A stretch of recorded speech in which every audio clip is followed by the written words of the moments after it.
Hey, everybody, how you doing? Woo! Woo! Woo! Welcome to PHLY Flyers Postgame, presented by Bet365. Download the Bet365 app. Use code PHLY365 when you sign up. Whatever the moment, it's never ordinary at Bet365. And we threw it back to the 90s a little bit for this one, Steve. 31, 32 total shots on goal. Combined. Not 31, not 32 through 31. That was the combined total. I think it ended up being 18-13. 18-13, 58 total blocked shots in this game. And the Flyers come away with an ugly yet impressive win on the road against the New Jersey Devils. We got to give it to them for this one. It is that was a hard-fought game. It was not pretty. It wasn't the most high-event game, as I try to lay this down and not knock over my mic. Knock over the water, yeah, There's no better way to celebrate a Flyers win than shorting out our laptops. And now suddenly the Flyers 4-0-1 in their last 5. They just knocked off one of the best teams in the Eastern Conference. We declared this team dead not too long ago. It really felt like we were going to be just, hitting tankathon on every day's show. Like, okay, one step closer. And listen, I know a lot of people would like to see it go that way. I can't blame them. I can't. I very much understand that line of thinking. But this is a team that wants to be competitive, teach their young players how to play in games just like today, where you have to grind it out, where nothing is going to come easy. The Devils blocked how many shots? 13 shots just in the first period. For like 40 minutes of this game. I remember, Bill, at one point, we were watching the game, and I looked over at you, and it was the beginning of the third period. I'm like, are the Devils still not at double-digit shots right now? Like, I'm squinting at the TV. Like, this can't be right. And they were at 8 shots at that point. The goal that got called back on the offside that would have given the Devils the lead would have been their 9th shot of the game. It was like a few minutes into the third period. It was an ugly one. And what a big play that ended up being. Like, that was one where it felt in the moment like, okay, this could be a game changer right here. And it very much ended up being, I mean, it was the game. The Flyers won this game 3-1, but that was an empty netter. Like, that was the thinnest of margins, and that was a huge play. So every shot blocked mattered in this game. Every little thing mattered. This was a tight game. Like, just to give you an idea here, through 40 minutes of this game, the first 2 periods, the forwards who had shots on goal for the Flyers, Morgan Frost, and then 1 each for the Coots line. Farabee, I think, had 2. Like, that was it. Like, 4 forwards had a shot on goal in the first 40 minutes of this game for the Flyers. It was tough, and they had to grind it out. They had to block a ton of shots. Comes down to the end, Devils have the net pulled, and that's basically their power play, which clicks at around 29% this season. The Flyers to think about. This game came down to special teams. The Devils have a great power play. They have a top 10 penalty kill, and the Flyers won with a great special teams effort today. It was high marks. It can't always be pretty, can't always be a high-flying game. But they bottled up an awesome offense, and I'm really impressed with what the Flyers did today. So impressed. We were really worried about the penalty kill being a factor in this game when we came into it, because the penalty kill has not been as good. You know, we did talk about the fact that they did have a shorthanded goal against the Islanders, but they also allowed goals against the Islanders on the power play, which the Islanders have an abysmal power play. So for them to come out and hold the Devils to 0-2 today, really big effort from the team, a tough power play. Jack Hughes is just... he's an elite talent in this league. He is so fantastic. Jesper Bratt is fantastic. I think they showed TK was inching up into the top 10 in points. I think he's up there now. And Jesper Bratt's right there with him. So, they have tremendous talent on this team. So it took a hell of an effort from the Flyers to beat the Devils today. Held them to 13 shots ultimately. I'm shocked by this. I really am.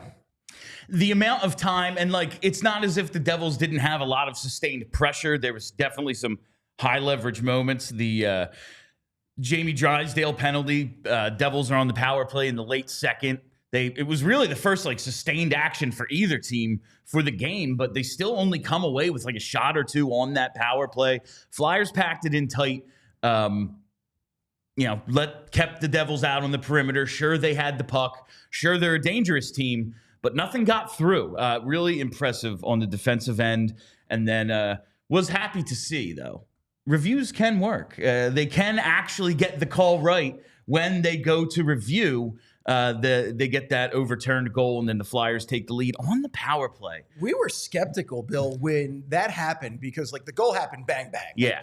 JJ had said it was in the net before I saw it hit the back of the net, which was, like, ridiculous. But, you know, we were very skeptical the review was going to work, even though it was pretty clear. Like, as soon as Brian Boucher saw that, he said, oh that's coming back. Yeah. But I'm like, I'm not trusting the same, like, you know, we're just talking about how bad the officiating was in the Islanders game where the league hands down a 3-game suspension for a guy who didn't even get a penalty in the game for the hit he laid on Ryan Bailing. So we were skeptical, but, you know, a lot of kudos to the Flyers team that handles the video reviews, who tells John Tortorella to go ahead and make the challenge call there, because that worked out great. And that's the game right there, right? You know, and we really thought also when that happened, your initial instinct is this is the beginning of the end for the Flyers in this game, because the Devils had a lot of offensive pressure. They didn't have a lot of shots, but they had a lot of offensive pressure in the game, especially in the third period. And this kind of felt like the dam was about to break. Yeah, like they got through. This was huge. Yeah. You know, them having this goal recalled, I mean, that's literally why the Flyers won this game. And now you take a look at these standings, and yeah, they're just a point back of Boston for the second wild card, 2 back of Columbus. What? Yeah, but you look at you go by points percentage and look at the teams ahead of them. It's actually Ottawa in the second wild card. It's Columbus at 556, Ottawa 545, Montreal right there at 545, then Boston, Detroit, and then Philly tied with the Rangers, both at 511. They have a lot of teams to jump, and the standings are very jumbled. But they have points in 5 straight. They've won 4 of them. Charlie and I'm going to ask him about this to see if he's feeling the same way. We talked the other day about this stretch of games that they have. They have a whole bunch of division games, whole bunch of games against the Devils and Islanders. There's one against the Rangers in there. This is pretty much going to determine if they're actually in it or they're just in it because, like, everyone, like, Buffalo ain't that far out. Like, Buffalo's only 10 points out. They're a laughing stock, you know? The East is very the condensed. East, everyone has the same record outside of, like, the 3 or 5 top teams in the conference. I don't know. What we saw against the Islanders, what we saw today against a really good Devils team, I am inclined to believe they ain't going to fall out of this thing, at least until, like, 4 nations, then they come back, there's 6 games, and then the deadline. Like, when they do, ultimately, we saw it last year, so maybe that's the case again this year. Sell. I think they will. If they sell, that's also going to make a big difference on the playoff push. Because absolutely. That was the biggest factor last year. Before they sold, Sean Walker was this team's, you could say Sean Walker was this team's best defenseman. I mean, Travis Sanheim had a very good year too. Maybe most effective, like, yeah, in his role, best slotted. Yeah. Like, on that second pair, like what he's doing on the PK and stuff. Yeah, like he was awesome. And top 3, if not most effective. Once they make that trade, which you make that trade every time if you're Danny Briere. If you're in the position you're in where you get Sean Walker as part of a deal to just dump off a disgruntled player, you make that deal every time because you're getting a first-round pick for a guy who you didn't even expect to be okay. Like, you were like, he might be okay. I don't know. And salary, great trade. And it's the same thing this year. If you have a team calling up for Rasmus Ristolainen, and look, at this point, it actually sounds shocking to say, you do kind of hesitate a little bit on trading Ristolainen because he's turned into a great defenseman. He led the Flyers in ice time tonight, right? 23-37. 23-37. He was leading the whole way, like through 40 minutes. He still had 2 minutes more than Travis Sanheim did. Comes out. He has 5 block shots, almost 24 minutes of ice time, a hit. He's +1. He's playing in all situations for this team. It's his unit on the power play that scores the game-winning goal. It's now, to me, just before it was get the hell out of that contract by any means necessary. And I still think they should. And that's more just like a, hey, he's healthy for a sustained period of time. I'm kind of worried about that continuing and that hurting his value. But now it's like, get an asset back. And can you get that first rounder that Chuck Fletcher traded for him back? Yeah, exactly. Like, recover some of that's something Charlie and I talked about the other day. Like, you can actually recover some of that horrible trade you made, which now, like, maybe it doesn't look so bad with the way he's playing it, but if you're able to recover it, but it's He's crushing it this year, though. He is like a legit asset, and he is a legit reason why this team is competing on the nights they're competing. He's playing like what Chuck Fletcher actually acquired him for. So it is a hard decision if you want to trade him, but the value, I don't know if it's getting any higher than what it is right now. I would love to see this pulled off. He's playing really, really well. He's been strong for a lot of this season. He seems to really have taken to Bradshaw's coaching over the last couple of years. Now it's just... you don't need to just dump him. That's if it's like, yeah, it's a 3rd round pick, or you need to cover half of his salary for the next 3 years or whatever. Like, no, that's not it. It's okay, maybe we don't get the best asset back, but you get rid of the whole 5.1 for, I think it's this year and 2 more on his deal. Like, there are ways to turn this once distressed bad asset into something really good, whether it's the cap space or an actual pick or a prospect in return. Maybe it's a hockey trade. Maybe they go and get a guy that they kind of need, a little on the younger side, a top 4 defenseman or a top 6 center, whatever it might be. I'm into it. It's cool. And like, I'm happy for him because like John Tortorella, he was like... It was as if he was referring to the headlines from when he got here about Rasmus Ristolainen, but he was maligned for a while. It was a guy like, oh my God, he stinks, and we're giving him this contract. Like, I'm happy for him to have this turnaround and kind of show, like, I'm a good player. Right. Like, and like, I have no problem with Risto. It just, I always wanted him to play like he's playing now, where he is actually hard to play against, and he's blocking shots. So 5 block shots for Risto, 5 block shots for Nick Seeler today. And normally I kind of scoff a little bit at the block shots, like, let the goalie do his job and everything. But it was huge today. I mean, Sam Ersson needed the help. The Devils have an elite offense. It's great offense. And to have those block shots, it was a difference maker today. Ersson needed every bit of help. And you know what? Sam Ersson had a good game too. But the defense helped him out a ton today, and you love to see it. If half of those blocks get through, the Flyers lose 4-2 today. I think so, yeah. The way, listen, Sam Ersson has been better recently. I trust him more than any of the other goalies, but that's like the bar is on the ground. Right. But you can't give up, especially like you said, to an offense like the Devils. You just can't give up that many opportunities and expect to win with any goalie in net. And the Flyers took that today, and it was some of these defensemen. Jamie Drysdale had a few blocks. Everyone stepped up today. We saw Owen Tippett take one off the foot. But yeah, it was Rasmus Ristolainen leading the way with ice time, block shots, everything. He was excellent, and he's been really good for them. So it's really nice to see. I'd love to see what the shot attempts are for the Devils today versus what they actually got on, because it just, the Flyers defense, this is like a true testament to what John Tortorella and his team can do when they're at their best, is they truly suppressed the Devils today. They truly held them back. And it was, just a great effort. I'm really impressed by what I saw. And I also have to give some credit over to, I mean, not that he hasn't been getting credit lately, but our guy Noah Cates. Yeah. Man, another monster game for Noah Cates, playing some hard minutes out there for the team. How many minutes did Noah Cates end up with today? He had a lot. He had 17-24 today.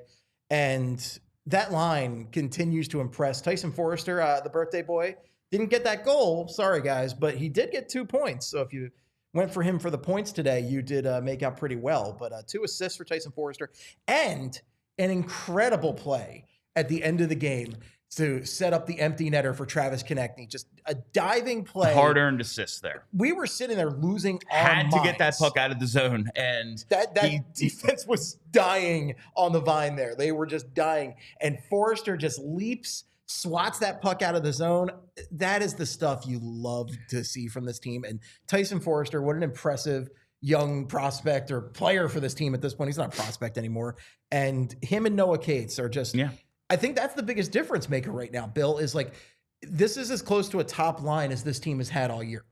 It is. And that's now, I want to get into in a little bit the Coots line. That looked like it was really getting rolling today. They spent a ton of time in the offensive zone, but 64 shot attempts for the Devils, 13 on net, 13 missed, 38 blocked. 13 out of 64 actually got to Sam Ersson today. It was a big effort. Before we go any further, though, I do have to take just a second to tell you about a couple of our partners, starting with Rothman Orthopedics. Everyone has a specialty they love. For some, it's running and gardening. For others, man, it's dangling defenders, maybe putting home those breakaways like number 39 did today. Well, at Rothman Orthopedics, their physicians are not only specialized in orthopedics and clinical research, but they are fellowship trained to treat specific areas of the body. And since 1970, their physicians have remained committed to research, innovation, and minimally invasive procedures to get you back to what you specialize in. They're Rothman Orthopedics, and they specialize in you. Rothman Orthopedics, specializing in orthopedics and you. Visit rothmanortho.com/PHLY to learn more and make an appointment today. And while we're here, got to talk about Golden Nugget Jewelers. Take it from me. I have been on that hunt for engagement rings before. Dudes, we don't know what we're doing. We don't know what we want. We don't know. We're not experts. And that's where no clue. That's where Golden Nugget Jewelers comes in, because they are the experts. They're right down there at 8th and Chestnut in downtown Philly. Family owned and operated since 1987. And if you're getting engaged, they have a wide assortment of rings and wedding bands to fit anyone's style. And you'll receive a final cleaning and written appraisal with every engagement ring purchase. And it's not just wedding jewelry. You can find watches, necklaces, diamond bracelets, earrings, and so much more. You deserve an expert and the best price. Golden Nugget Jewelers, where Philly gets engaged. Head over to goldennuggetjewelers.com to learn more. Yeah, that the Foerster Cates Brink line has been strong for this team. You know, Foerster and Brink were having a little trouble getting on the actual score sheet for the last couple of weeks. Cates has been strong, but I really appreciate this this development here of Farabee, Coots, and Michkov. Now, Mish ends up with not a ton of ice time. Doesn't seem like he played much in the third period as they're trying to protect the lead, but I really liked what I saw out of that line. They spent a ton of time in the offensive zone. Like I said, through like 40 minutes, they're the only line that had generated actual shots on goal. Yeah. Couturier makes what was a very strong defensive play, like Charlie put it, like a vintage Couturier play to kind of bait the pass, pick it off, send it perfect speed so Mish could get under it. Michkov does the rest on the breakaway. It was cool. That was a beautiful play, Bill. Farabee might have led the team in shots on goal. Yeah, he had 3 today, so he still can't quite find the back of the net. It's so Bet365 got me again on that anytime goal. Joel Farabee doesn't come through. That's why they keep sponsoring you, Bill. They must love me. I'm on, like, honestly, I hope other people are fading me so they can get some of my money off of Bet365, but Couturier, a goal and an assist against the Islanders, has the big assist today. He's looked strong with Michkov, and we talked about this in pregame.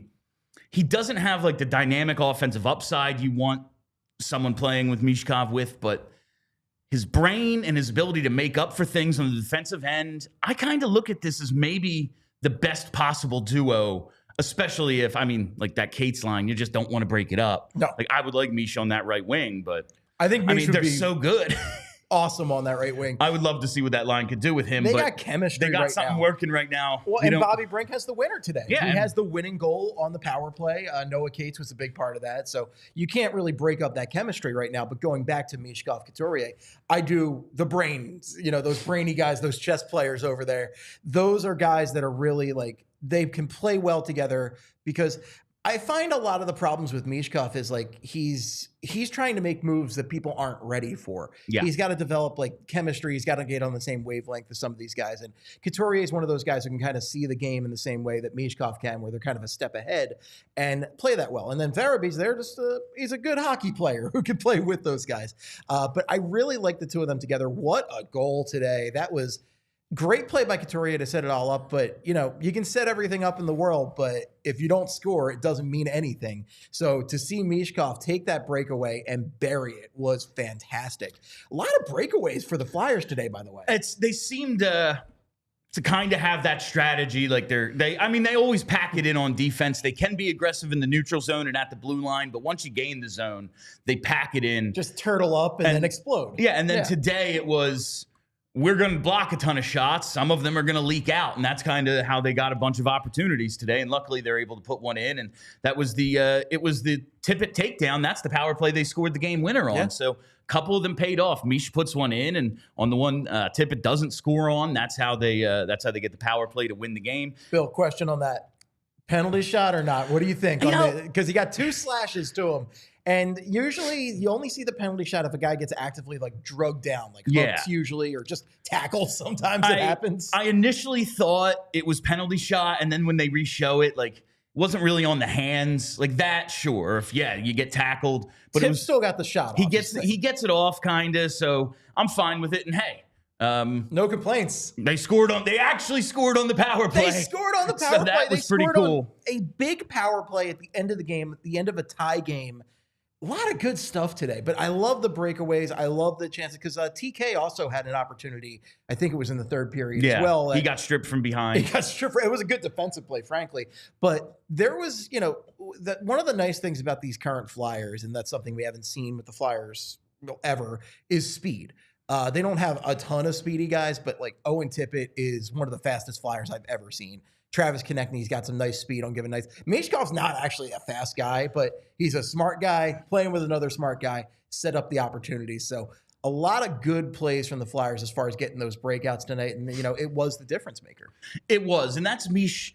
Like, I need him in the offseason, like, get out to a power skating class. And that is really, I think, once he has, like, some NHL offseason, some real weight training programs, when he really starts strengthening his legs, like some more speed will come. But he does have SpongeBob meme where he's all jacked up and everything. Like that's going to be Michkov year too. He does have that like he goes as fast as he needs to thing. Like because it was okay. I think he's going to get caught here, and he doesn't, and he gets the shot off before a defender can get to him. He wins the race to the puck. He takes the right angle. He can read it well, and he goes as fast as he needs to make the play a lot of the time. He doesn't play like the last 3 minutes. He only got 4 or 5 shifts, I think, in the third period. He just didn't play a ton today. But I thought when he was out there, that line was really good. That line made a lot of good plays today, and they really needed them in the first couple periods because one of the problems today was, the matchup of the top lines was a really tough one for the Flyers. I mean, I mentioned this earlier, but Jack Hughes is an elite talent right there. So it's tough sledding for Frost, Tippett, and Konechny over there. And even Cates, Brink, and Foerster, there's a lot of top 6 talent. And this is one of those games where really your bottom 6 has to come to the rescue because that's where you can maybe get some more advantages with a deep team. Absolutely. And now we're seeing a couple of lines rolling. And I don't think like, oh, wow, yeah, like they have a couple lines rolling. And suddenly they're winning some games. They're winning some games. It was really hard for them to generate much offense for the first half of this season. But really since December, they've had it going. And Foerster, Cates, Brink has been a huge part of that. Like just going back to them, I think like being able to use them as a power play unit because they have such chemistry right now. And you're able to then get Risto and Sanheim some power play time. I usually don't like the 2 defensemen thing, but especially at the end, if you're going to use them as the second unit, like now you have a line out there. It's 5-on-5, and you have your 2 best defensemen on the ice, and you have your most consistent line for the last month and a half, really. So I like the way the special teams is coming together. Obviously, the power play has been god awful for a lot of this year, but they're showing a little bit of signs of life. This team kind of lacks creativity on the power play, which is unfortunate. None. But that's why it might be to their advantage to have 2 defensemen back there. Just have a line. Do what you do. We've seen them let up a lot of shorthanded chances. Yes. So at least you have some defensive responsibility back there. And, guys who can at least know, oh, the puck's going the other way. I should probably hustle back there. And it gives Michkov a chance to be out there with TK and Jamie Drysdale, like guys you're hoping he's on the power play with 3 years from now when this team is good, hopefully. And that's one of the cool things with this team too, is you can look up and you can see the pieces of when the Flyers are going to be good again, and like who you can start to think about, okay, who's going to be in there? Who do I not see in there? We had a lot of talk about like Farabee and Frost earlier. We're kind of now leaning towards like, I don't know if they're going to be part of that puzzle when it comes together, but who the heck knows? But there are guys you can clearly see part of it. Obviously, Michkov is the crown jewel of all that. Yeah, it's fun to see other I'm like I said I was happy for Rasmus Ristolainen earlier. Noah Cates, same thing. Like kind of seizing this opportunity that he's had. He's been awesome really since December 10th. Like Foerster and Brink, points have been a little harder to come by at different points. But you look at what Noah Cates has done. just kind of putting up points really consistently. This is now 16 points in his last 19 games. He's got 10 goals, 11 assists on the season.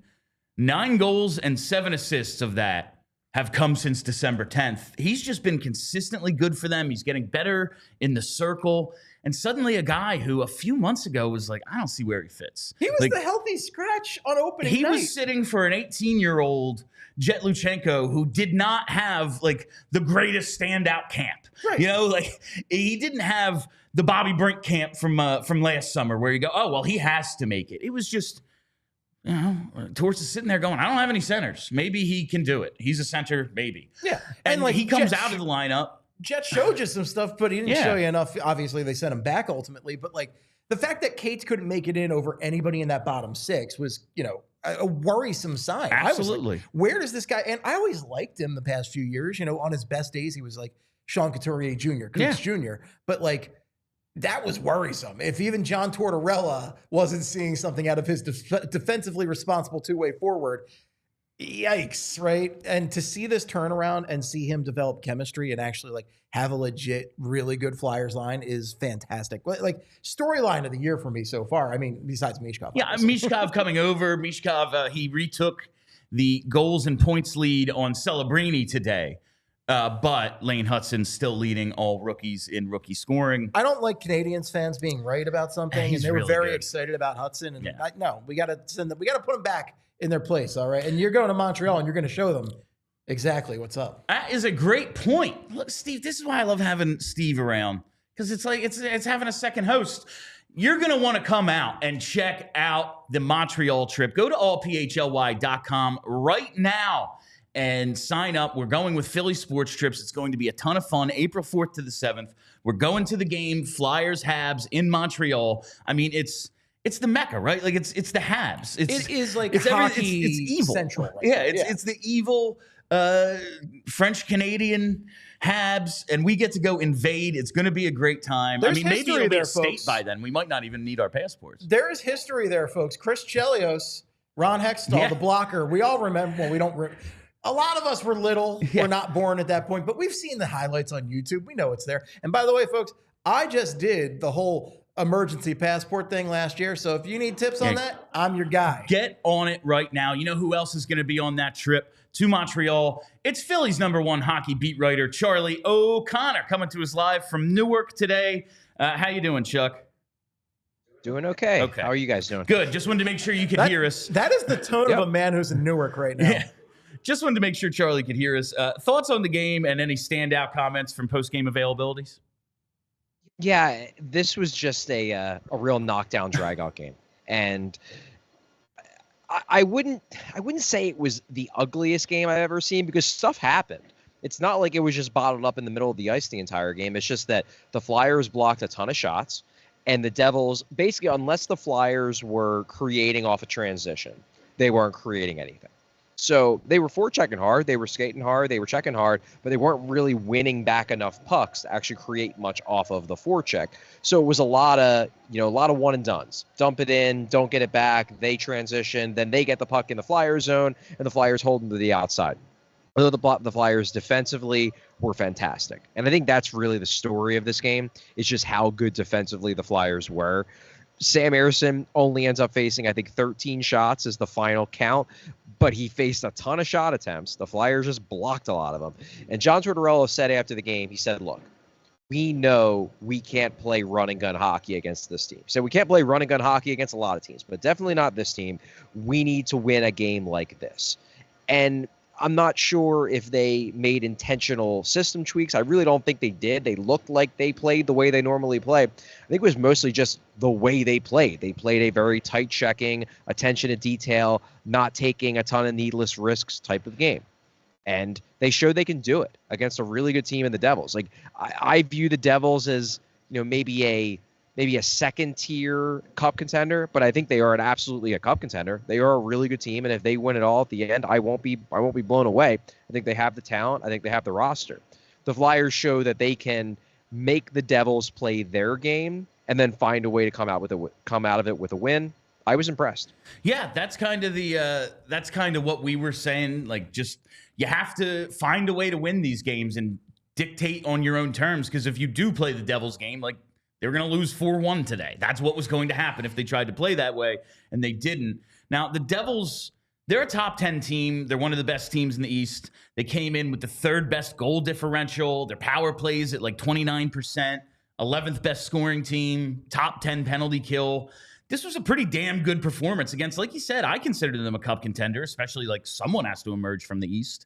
We talked the other day, Charlie, about like this run of games right now where they play a ton against the Devils. They're going to play a ton against the Islanders. It's a bunch of division games coming up. This is going to determine if they're actually in the race. They're only a few into it, but how are you feeling about that right now? I'm feeling pretty good about the way they're playing. In all honesty, and I think John Tortorella said this a couple days ago at one of the practices that I wasn't at, but I obviously watched everything on YouTube, so I watched the interview. He was asked, well, what's different? What are you guys doing better? He basically said, honestly, we're playing pretty much the same way we were playing before, just getting better goaltending. And there's nothing wrong with that being an explanation. I said a couple weeks ago that, why you're angry when the team was losing a ton, why you're angry is because of the goaltending. You might come up with other reasons in your head as to why you're mad, that it's this, it's the scoring, it's Danny Briere, it's, they're not giving Michkov enough minutes. What it boils down to in the end is that the goaltending was bad, and that's why they were losing. Now, the goaltending has been somewhere between passable and actually good. Like tonight, it was good, or today, because I guess it still is the daytime.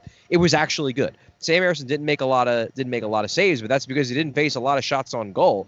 But he made some big stops. He had a couple really, really nice saves on Dawson Mercer at the end of the second period on that power play. Had a few big saves at the end of the game after the Devils pulled the goalie. I don't know if the Flyers are playing that much better than they were a few weeks ago. It's just that they're getting results because now the goalies are stopping pucks. And as long as Sam Ersson stays healthy, I'm pretty confident the Flyers are going to keep playing good hockey. And if Ersson stays healthy, I think they at least have a competent goalie to take advantage of the fact that they're playing legitimately good hockey in front of them. Charlie, for a little bit now, the Noah Cates line has been rolling. They scored the power play goal today, and that's kind of been like the constant. Tortorella hasn't wanted to break up that line. I feel like they may have found a little something here with Farabee, Coots, Michkov. They don't play a ton today, like 13, 14 minutes for all three of them. But when they were out there, they were damn effective. Spent a ton of time in the offensive zone. For the first period, they were the only line that had any shots. Through 2 periods, they were the only line that had forwards with shots on goal. What are you thinking about this line right now? I like it. I legitimately like the potential of it. And I think John Tortorella does too. He was asked about that after tonight's game. And he specifically said he likes that what's been happening with that line in terms of Couturier getting more involved offensively than he has been for a while, because he's been slumping a bit offensively. He had that good run, at the end of October into November. His offensive game had dropped off a bit. He's now being more involved. I thought Couturier had a really good game. I love the play that he had on the Michkov breakaway where he intercepts that pass to Luke Hughes. I actually got a chance to chat with Couturier after most of the scrum went away after this game, and I asked, were you purposely baiting Luke Hughes into making that pass? Were you kind of like giving him just enough space that he felt like he could do it? And he was like, yeah, that was my plan. He said, though, I think I benefited because, at least to his eyes, he thought Hughes whiffed on the pass a little bit, so that made it even easier for him. But he said, yeah, I was the high man because him and Farabee did a switch. He's usually the center. He's usually the low man, so he was in an unfamiliar spot, but he knows how to do it. He was like, well, if this guy wants to try to make that pass, I'll make it seem like he can get it.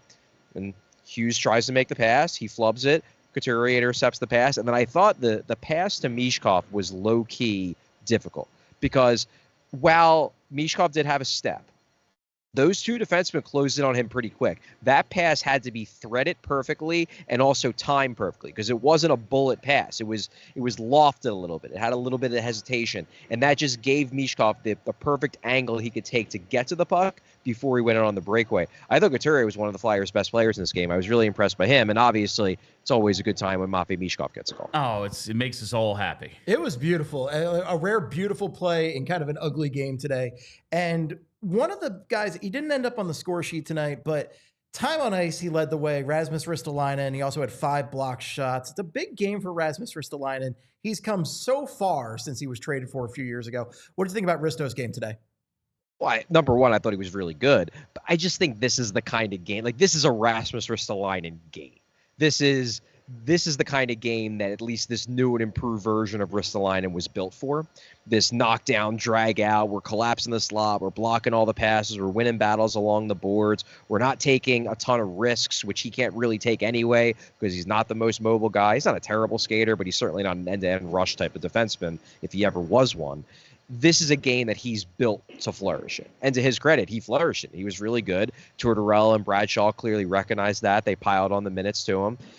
Look, he's been really good basically all year. He's been, and I'm not talking about first pair quality, all-star level defenseman, but I'm talking about a rock-solid second pair defenseman. I wrote an article today saying I think the Flyers should trade him at the deadline, but I made it clear that part of why I think they should trade him is because he's gotten himself to the point where it's tough to trade him. The thing is that you're only going to get good value back for guys that are difficult for you to trade. If you could trade away all of your spare parts, all of your bad players, you're not going to get anything back for them because there's a reason why they're your spare parts. The fact that Ristolainen has played himself into the point where he is a guy that a lot of teams will watch and say, I want that guy, that to me is why it's the right time to trade him, because now he has the value that you want to get back in a trade. But it also speaks to what he's done to his game and what he's done to himself as a player to build himself to the point where now not only is he a valuable player to the Flyers, he can be a valuable player to any team in the playoff race. It was playoff Risto out there today, Charlie. We're gonna see it. We're gonna see it one of these days. I thought Jamie Drysdale had a pretty decent game, making a few little plays, like a nice defensive play in the first period. Farabee turned the puck over at the offensive blue line. Drysdale made a nice effort play to like break it up, make a steal. Thought he was making some good effort plays. He didn't play like the last 7 or 8 minutes of the third. Did he get banged up, or was that just like this isn't a game where you have a ton of Jamie Drysdale because it was, more of a blocked shots sort of game than an outlet pass sort of game? Well, he did get banged up. If you saw it on that, on the shift right before, or actually it was the shift because it was an extremely long shift. They get pinned in their own zone. I actually thought it was a turning point of the game. So it's good that you brought up Jamie Drysdale. But the Flyers are pinned in their own zone. Drysdale blocks a shot, and he could barely move. Yeah. And he's just stuck out there. And you know what? He gutted it out. He shook it off. He got himself back into position. And then ultimately the Flyers win the puck back. They send Owen Tippett on a breakaway. The Devils take a penalty. Flyers score on the ensuing power play. I thought that was a huge shift for everyone involved. And it was a very impressive shift, I thought, for Jamie Drysdale. That said, he probably did get hurt a little bit. They probably got bruised up pretty good. I think he's fine. I saw him after the game. He was walking around okay without a limp. Actually, Nick Seeler was limping a bit more than Drysdale was, so maybe something to keep a little eye on there. But maybe it was just a combination of, hey, our smooth skating defenseman got hit pretty hard with a shot midway through the third period. He's also not a defensive stalwart even when he has his full skating legs, so maybe don't use him late in game. I don't think that he is injured because he never left the bench, but yeah, he did get banged up. I watched it, and actually it very much impressed me that he got banged up, hung in there, and kept the Flyers at least nominally 5-on-5 for long enough for them to get the puck back, send Tippett on a breakaway, and draw a penalty that ultimately results in the game-winning power play goal. I do remember that now, and then he doesn't play for the last 7-8 minutes. So his final shift of the game was that one. It's nearly 2 minutes. It was like 1:54. Makes sense. Good reminder there, Chuck. I just have one more question before we get to stars. ALLCITY comes back into the lineup today, doesn't play very much at all, plays 8:45. That fourth line just really didn't play very much today. What are we thinking? Is this kind of where he's going to slot in, you think? Like he's just going to take a spot on the fourth line while Paling's out, or maybe they're going to move some other things around? Well, I don't know. It's for starters. I truly have no idea how they're going to use him ultimately. I do get the sense that John Tortorella wants to see more of Lycksell. Honestly, if I had to guess as to why he didn't get that many minutes in this game, it goes back to what we were talking about when we were talking about Ristolainen. This is a game that is built for Rasmus Ristolainen. This is a game that is the opposite of an Lycksell game. He's a guy who is not an established NHL player. He's not a particularly physical player. He's more of a skill guy. this is not the kind of game you want to be giving him 15 minutes because, number one, you have no idea if he can actually handle it. Number two, this is a game where one mistake turns the game. It's an attention to detail game. And quite frankly, Excel, maybe he is a very detail-oriented player, but John Tortorella has no reason to believe that. He doesn't know it. He looks at a guy who's kind of smallish, who's more of a skilled scorer type player, and he sees a game, it's a knockdown, drag-out war.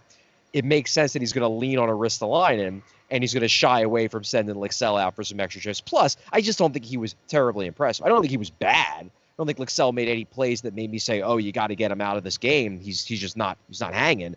But I also don't think he made any plays that told me he has to get another shift. So I think truthfully it probably is that simple. That said, how they use him the next couple weeks, the next couple games, I truly don't know. That's a question that I think only John Tortorella could answer, and maybe it's a question that he would only be able to answer when he's in the games and how he's feeling about him in that given time. But at least for now, he's getting the first shot with Poehling out. Now, if Poehling, apparently he didn't get sent home. He stayed on the trip. He didn't skate yesterday, but it's not like they sent him back to Philly. He's going to be going back with the team tonight. So maybe that hints that he's feeling okay so far. Presumably he got concussed because I don't know how he couldn't have gotten concussed after that hit that he took on Thursday. But if he doesn't miss a ton of time, maybe this is just a short audition for Lexell rather than the 2 to 3 week extended look that we thought he might get in the immediate wake of the Poehling injury. All right, Charlie, let's get to your 3 stars of the game, starting off with star number 3. And we lost Charlie. He froze? That's funny. It's all Michkov. That was funny as hell. All 3 stars. Wow. Yeah, I wonder how he would go with this. I mean, Risto's got to be up there, right? Risto would definitely be one. Sam Erson's an interesting one. Sam Erson is interesting. Because, he only lets up 1 goal against one of the best offenses in the league. He made all the saves. He also only faces 13 shots. Yeah, he made 12 out of 13. He made all the saves he could have made. It was just he lucked down on that review though because he got blown away by that Bratt shot. That was a rough one. Listen, Jesper Bratt's really freaking good. He's really good. Yeah. But he blown away is exactly what happened on that. Tyson Foerster gets 2 assists on the day. He probably makes a star, right? Maybe Foerster. I would go. He really liked Couturier's game. I'm gonna go Couturier, Risto, and Birthday boy. Give it to him. Yeah, let's give it to Foerster. He did a couple of assists. He made that play to get the puck out and put the game away. Let's give it Foerster. Typho. Foerster 3. Foerster 3, Couturier 2. And Risto number 1. What a beaut. None of the goal scorers. None of the goal scorers. Sorry, Matvei. Get in there. Sorry, Mike. Before we get to the last part of today's show, I got to tell you about our friends at Ace Hardware Home Services. I've heard it's the place.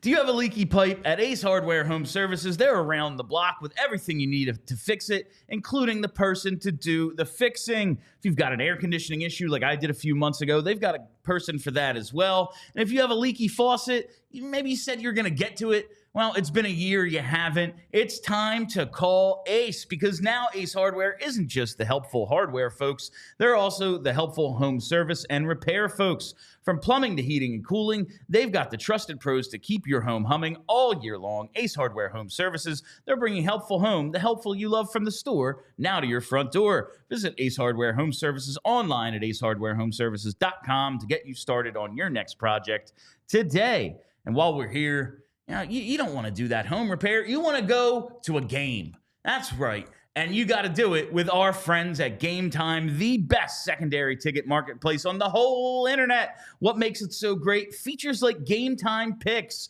where they filter out the fluff and show you only the best deals on the best seats.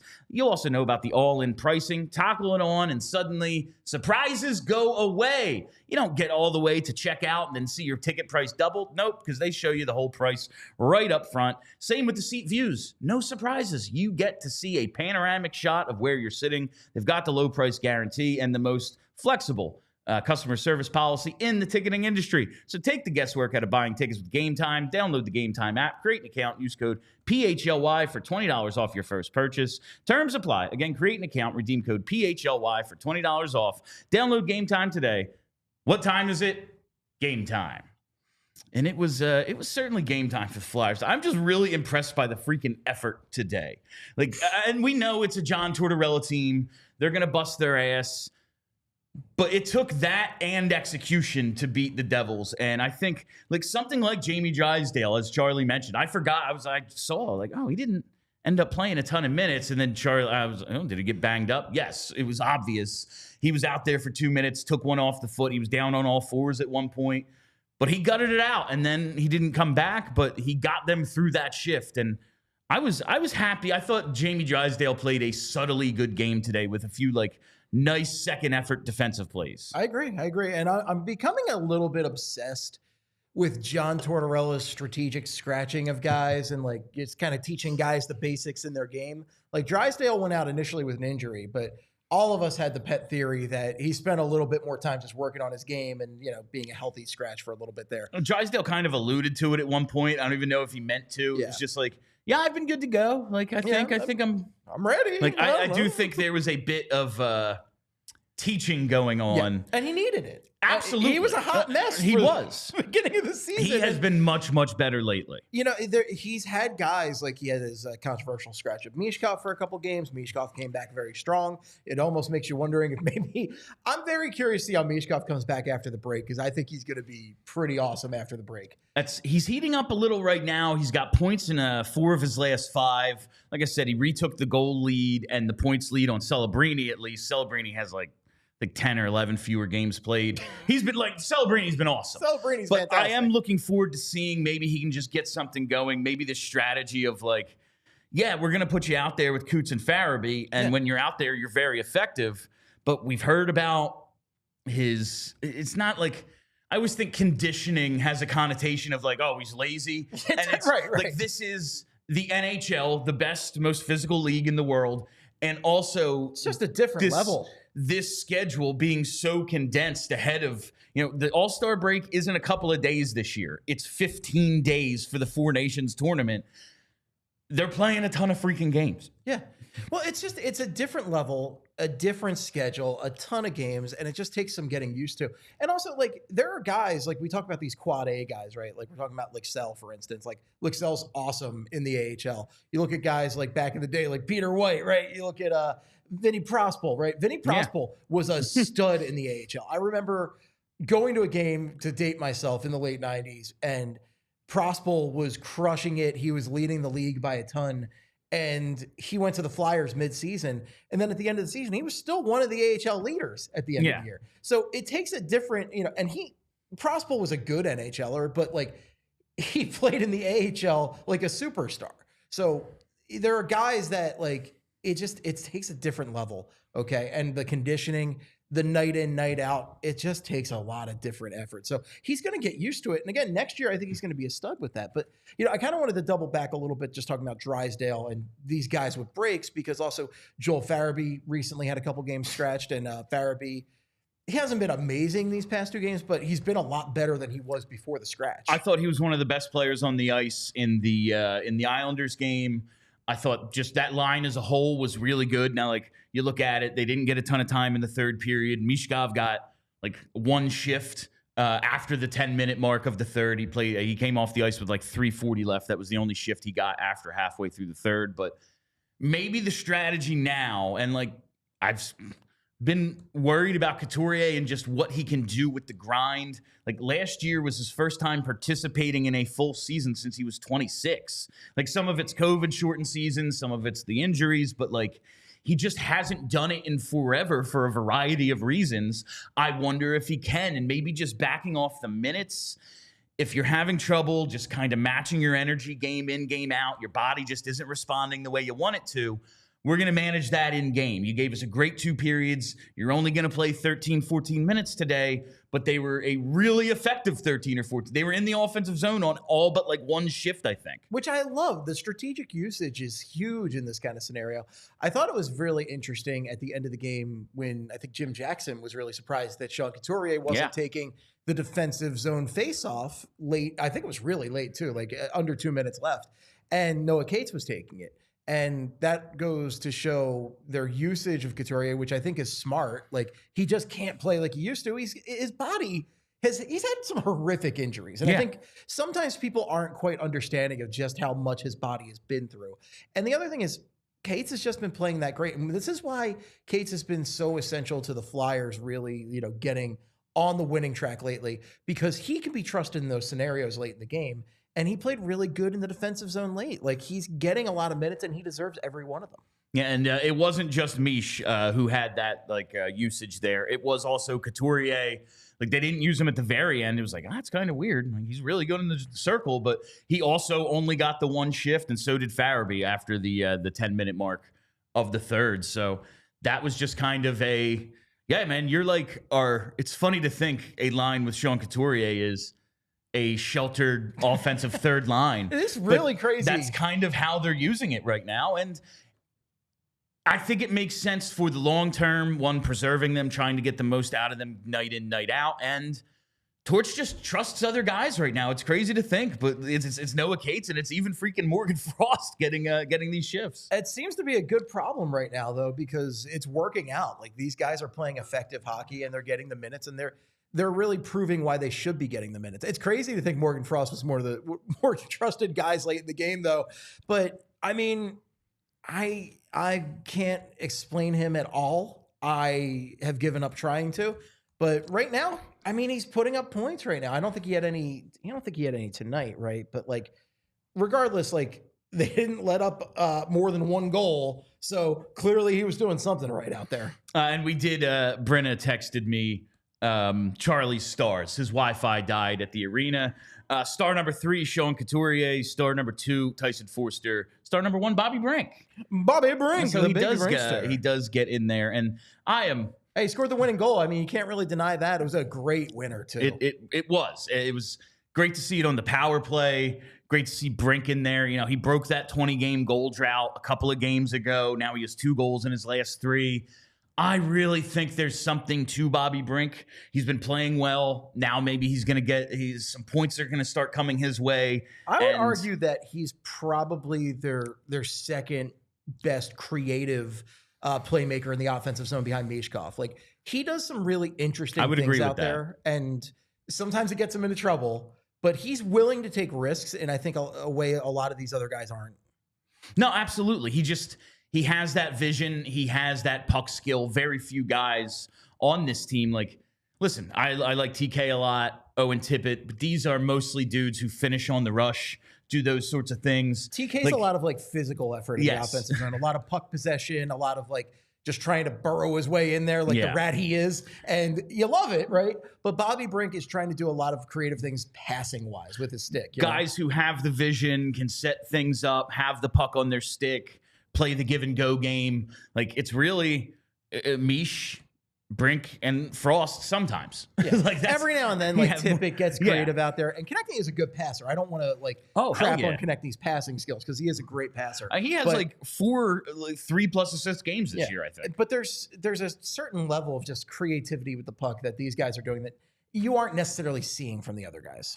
And now it is time to hit those super chats. Let's see these super chats. People love beating the Devils. Vince has he's really stepped it up. He likes being the leadoff hitter now. Why not us? And listen, if this run of games against a ton of division opponents, it's the condensed schedule. We know guys are banged up, fighting through things. The goaltending is held up lately. It's not killing them for the last few games. Listen, Ersson's doing what he's got to do. And I was saying this after one of the games the other night, it's not pretty sometimes, but it's what you need from him. And it really goes to show you just how effective Sam Ersson can be, if he's healthy. And if they're playing this way in front of him, if they have trust in him also, so they can take some offensive risks, they are. It was the Florida game I was thinking about, because that was much like tonight, a game where I thought the Flyers were overmatched, a tough matchup. And the Flyers were, getting their butts kicked a little bit in that game, but he kept them in it. And they won it ultimately. So a healthy Sam Ersson, I think that's your key to the Flyers even knocking on the door of the playoffs. But I am looking forward to seeing them keep this up and show us that they are. Listen, it's the East this year. I'm not saying they're going to go to a conference final. They're going to win the cup. But the East isn't very good. if they get in, it could be fun. And it could be fun. It should be another fun stretch run like last year. Hopefully it doesn't nosedive like it did. But who doesn't want to see playoff Risto? We've all been waiting for playoff Risto. I want to see playoff Michkov very badly. And playoff TK. We got a little glimpse of that back in 2020. But, like, I want some more of that. Because TK has never really had a good sustained run here. He's got like one career playoff goal. He is a different guy now, though. He is like, a stud now. He just seems... He is a star on this team.